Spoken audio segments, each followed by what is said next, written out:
working to connect a region of over 600 million bridges between our lands.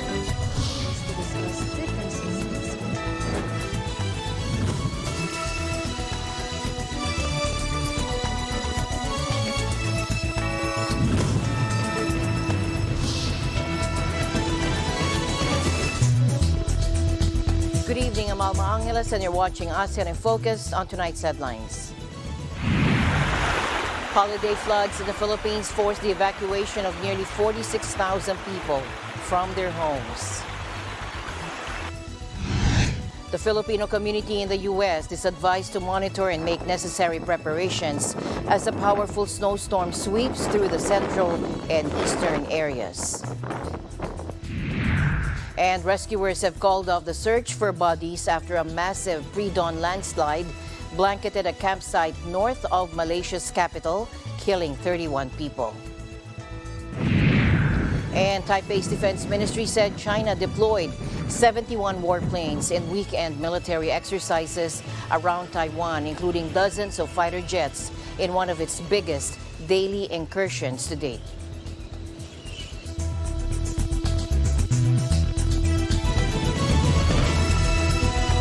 First in our news, civil defense officials said 2 people were killed, 9 others were missing after heavy seasonal rain inundated parts of southern region of Mindanao. The Coast Guard said it rescued members of more than 24 families in Osamis City and Clarin Town at the height of the flooding. Take a look. And here are images released by the Coast Guard showing its orange-clad rescuers cradling toddlers locked from homes in waist-deep floodwaters. The central and southern Philippines have been hit with bad weather as the disaster-prone nation of 110 million people began a long holiday weekend.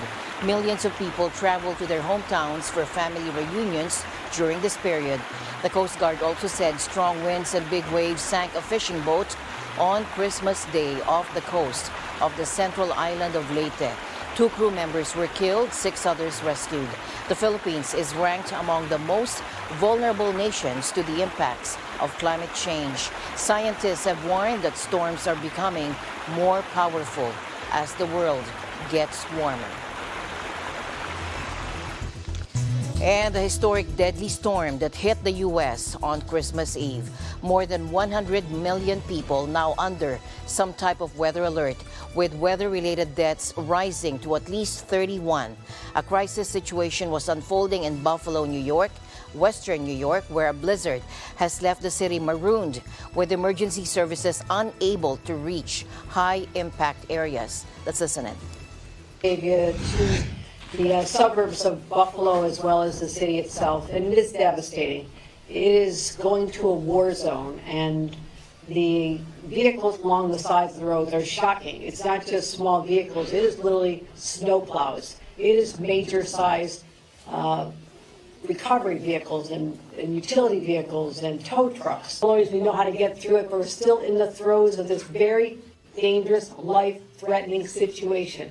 Just because people might see the sky a little bit today, those storms, the wind, the velocity, the volume, it's coming back. It's going to come back tonight. So the number one message I want reinforced by the people with me here today, including Steve Nigrelli, the superintendent of New York State Police, is that you need to stay off the roads. And as mentioned earlier, 100 million people under winter weather alert. Coast to coast, the storm, one of the fastest in decades, forced the cancellation of more than 2,400 flights on Sunday, in addition to some 3,500 scrapped Saturday and nearly 6,000 Friday, according to tracking website FlightAware.com. Travelers remain stranded or delayed at airports throughout December 25, including in Atlanta, Chicago, Denver, Detroit, and New York. Road ice and whiteout conditions also led to the temporary closure of some of the nation's busiest transport routes, including the cross-country Interstate 70.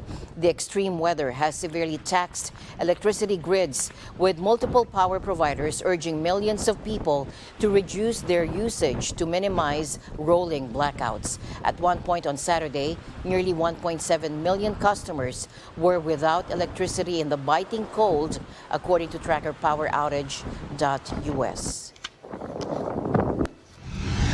In British Columbia, Canada, a Saturday bus rolled over, believed to be caused by icy roads, left 4 people dead and sent 53 to the hospital, including 2 still in critical condition early Sunday.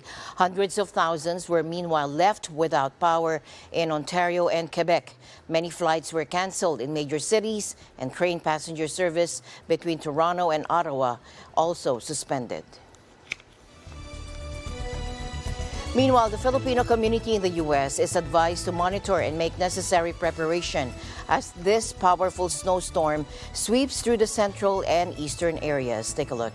At least 13 weather-related fatalities were reported in Oklahoma, Kentucky, Missouri, Tennessee, Wisconsin, and Ohio as the storm engulfs and brings dangerously cold wind chills. The Philippine Embassy in Washington, D.C. advises Filipino communities on the massive winter storm to monitor the weather, undertake all necessary preparations, and heed the warnings of local officials, according to the embassy in an advisory released on Saturday. The National Weather Service warned that the wind chill would cover nearly half of the U.S. population as a once-in-a-generation storm brings snow, wind, ice, and frigid temperatures through the holiday weekend. Blizzard conditions could reduce visibility to 0, and the public is advised to refrain from going out unless absolutely necessary. And rescuers have called off the search for bodies after a massive pre-dawn landslide blanketed a campsite north of Malaysia's capital, now killing 31 people.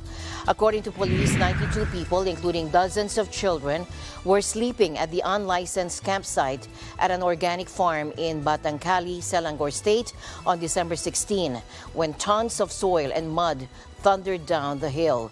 Many of the victims were families enjoying year-end holidays.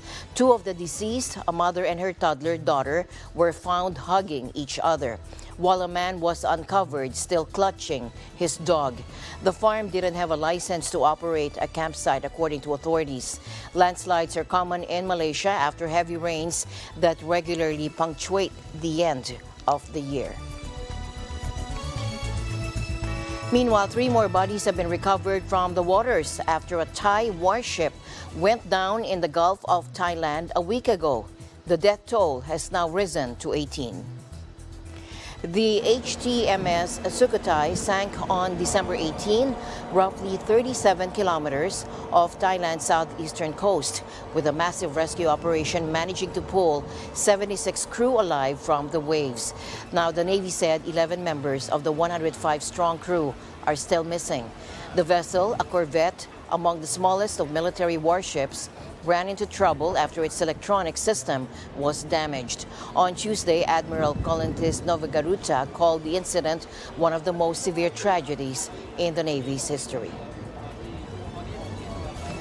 In tonight's other news, Taipei's defense ministry said China deployed 71 warplanes in weekend military exercises around Taiwan, including dozens of fighter jets in one of its biggest daily incursions to date. The People's Liberation Army said it had conducted a strike drill on Sunday in response to unspecified provocations and collusion between the U.S. and the self-ruled island.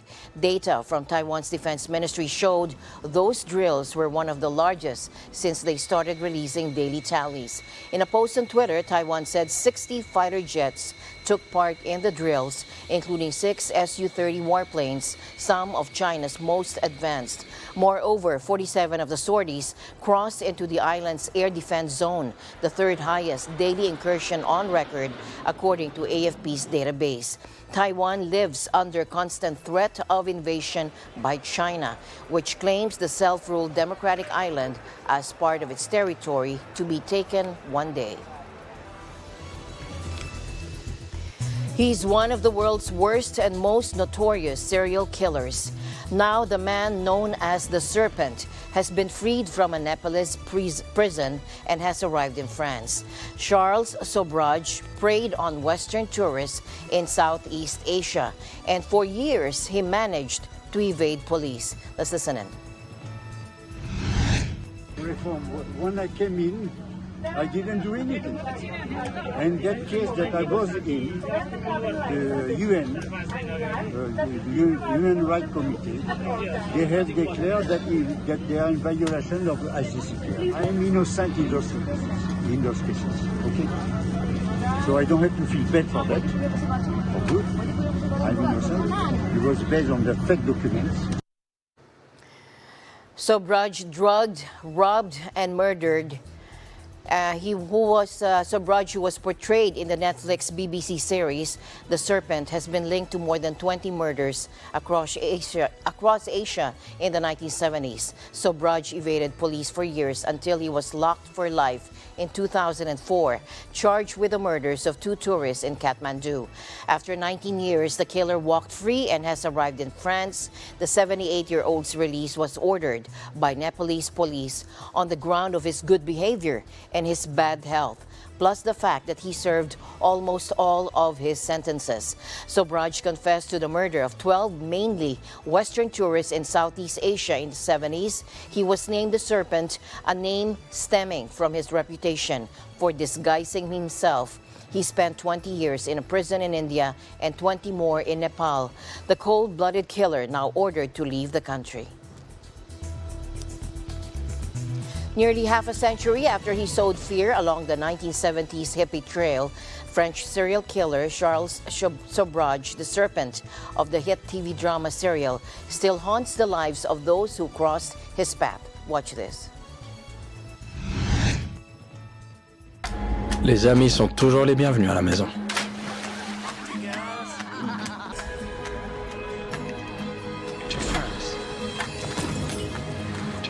What's wrong with us? I work for the Dutch embassy. Their families haven't heard from them in over 2 months.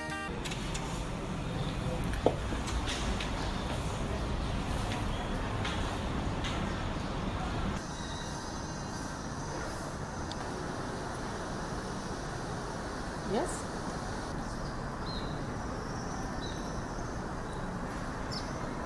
I look for the Google about everything about Charlie, and I want to know about the house, about what happened here, and I saw the internet and Sukhumvit 4, and I want to go there.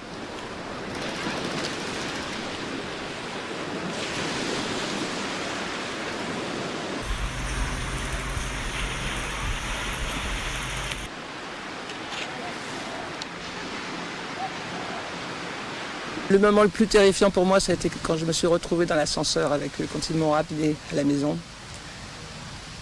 On était tous les 3 dans cette petite cabine et mon cœur battait la chamade.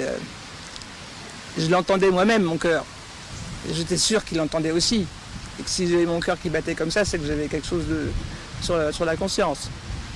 Donc j'avais peur.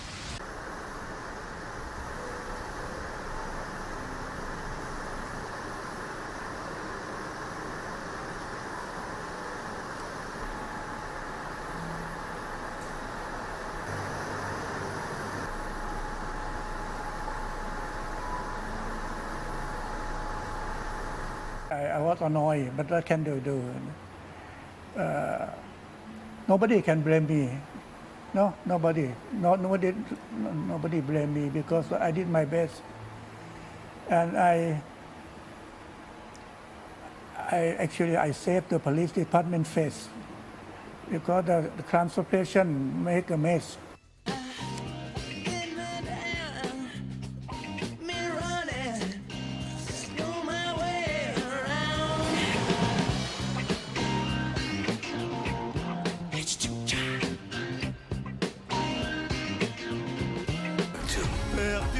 Nobody has ever caught me.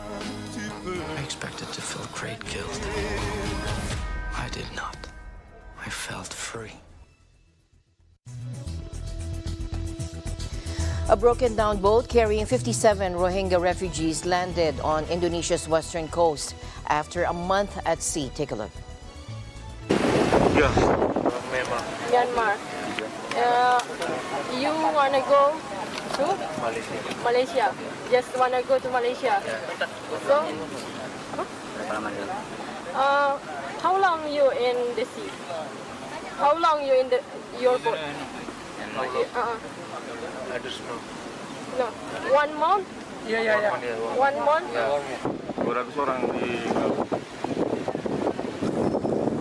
Wooden vessel with 57 men on board arrived around 8 a.m. local time on a beach in the westernmost Aceh province. 4 of the men on board were sick and had been transported to a hospital. Telamay Zulsiatri, the head of the local immigration police, said the refugees will be temporarily housed at a local government facility. This is the 3rd Rohingya refugee boat to arrive in the Muslim-majority Indonesia in recent months. 2 boats carrying a total of 229 Rohingya landed in Aceh on November 15 and 16, according to the UN Refugee Agency. Thousands of the mostly Muslim Rohingya, heavily persecuted in Buddhist-majority Myanmar, risk their lives each year on long, expensive sea journeys, often in poor quality vessels, in an attempt to reach Malaysia or Indonesia. 7 Indonesian families whose relatives died or were injured in one of the worst stadium disasters in football history are suing officials they consider responsible, according to their lawyer on Friday. The civil lawsuit targets 8 parties, including Indonesia's Football Association, the National Police League organizer PT Liga Indonesia Baru, and the owners of Malang Football Club Arema FC. Indonesian President Joko Widodo is also listed as a co-defendant. The stampede in the Javan city of Malang in October left 135 people dead, including more than 40 children. It has been primarily blamed on an excessive use of tear gas by police, according to preliminary investigation. The Philippines should continue observing and monitoring the coronavirus situation in China. That is according to an infectious disease expert. At the Laging Handa public briefing, Dr. Ron Jean Solante stressed its importance considering that a possible widespread spike of COVID cases in China may pose a global implication. Take a look. Kung ano talaga ang situation ngayon sa China, because that is an information that we don't have very accurate info at this point in time. Now, in the event na kung talaga mag-declare ang China na meron na silang big wave of this COVID infection, then I think hindi lang sa Philippines ang magiging implikasyon yan. No? It will have a global implications also because China is a big country with a very big place in the economic arena. No? At maraming travelers yan. We need to observe further, we need to study, if we need to do a border control, but I think that will be one of the possibilities na kung kailangan man natin, we have to look into that in terms of meron bang advantage or merong disadvantage. Meanwhile, in another development, China will no longer publish daily figures for its cases, COVID cases and deaths, according to the National Health Commission on Sunday, ending a practice that began in early 2020. Beijing last week admitted the scale of the outbreak has become impossible to track following the end of mandatory mass testing. Last week, China also narrowed the criteria by which COVID-19 fatalities were counted, a move experts said would suppress the number of fatalities attributable to the virus. Under China's new definition of COVID deaths, only those who die of respiratory failure and not pre-existing conditions exacerbated by the virus are counted. Only 6 COVID deaths have been reported since Beijing unwound most of its restrictions. Beijing hospitals are under strain with many elderly patients filling waiting areas as China battles a fresh wave of COVID infections.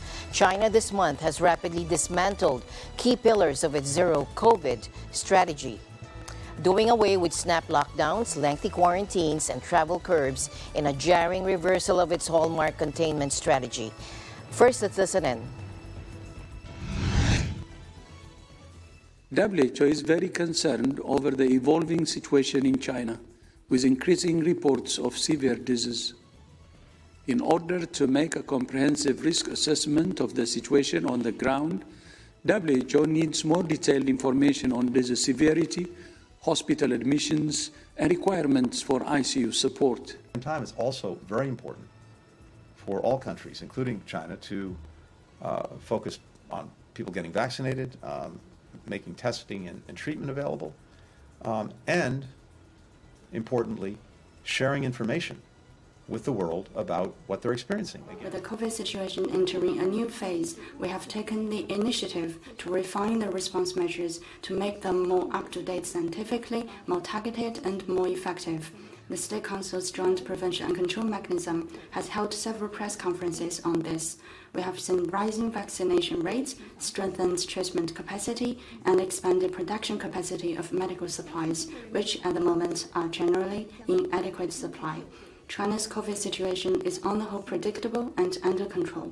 We believe that with the concerted efforts of the Chinese people, we will soon enter a new stage of stable and orderly socio-economic growth. China has always shared information responsibly with the WHO and the international community. We stand ready to work with